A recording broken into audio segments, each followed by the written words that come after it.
So, I'd like to talk to you about idioms and IELTS.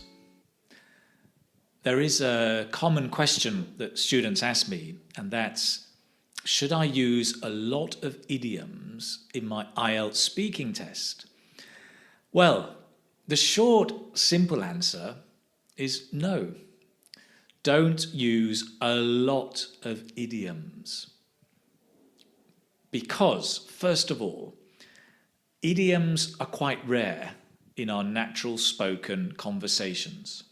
When Collins Dictionary did their research on idioms in corpora, they found out that even the most common idioms only appear once in every 10 million words. That's not a lot. You see, we just don't use idioms that frequently in conversation.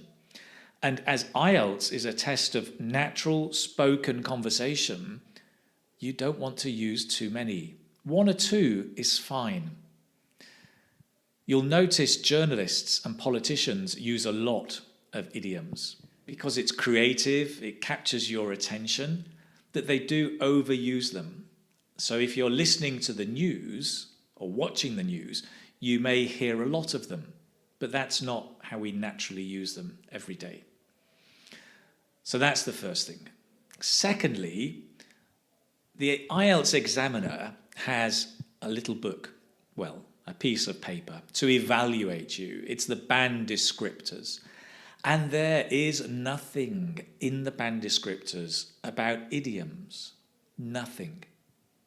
It talks about idiomatic expressions and collocation, but not idioms. So here's the thing. You need to know the difference between idioms and idiomatic expressions. Let's put it like this. Imagine a big tree, and on the tree there are different branches.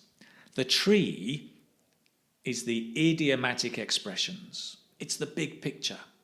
And then you have branches which are idioms, branches which are phrasal verbs, branches which are collocations, and others which may be turn of phrase. All of these make up idiomatic expressions. But it's the idiomatic expression is the big tree. It's all of them. So idioms are a part of that. Okay. So should you use idiomatic expressions in IELTS speaking? Absolutely. Use lots of them. And that includes what I mentioned. So let's be clear about idiomatic expressions. This basically means you cannot work out the meaning looking at the individual words. The meaning is something slightly different, often metaphorical. And this is true of all idiomatic expressions. Let's look at some examples. Let's take the idiom, kick the bucket. That doesn't mean you're going to kick a bucket on the ground. It means you die. Likewise, the phrasal verb, pass away. Doesn't mean you're passing away to another place.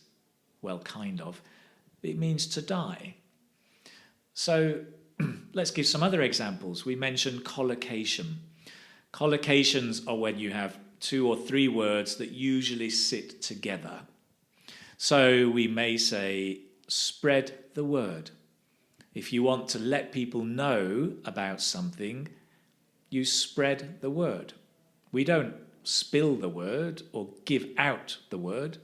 We spread the word. It's a collocation. It's an idiomatic expression. I also mentioned turns of phrase. Now, these are more popular phrases that are slightly more creative, and we use them to express special meanings, and they've become common use. For example, my other half. That refers to my wife. So your husband, wife, partner can be your other half. It's just a turn of phrase.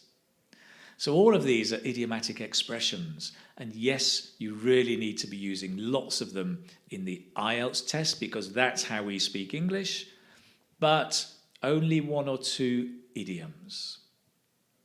And just a note about idioms and how we use them. And in fact, this is true for all vocabulary.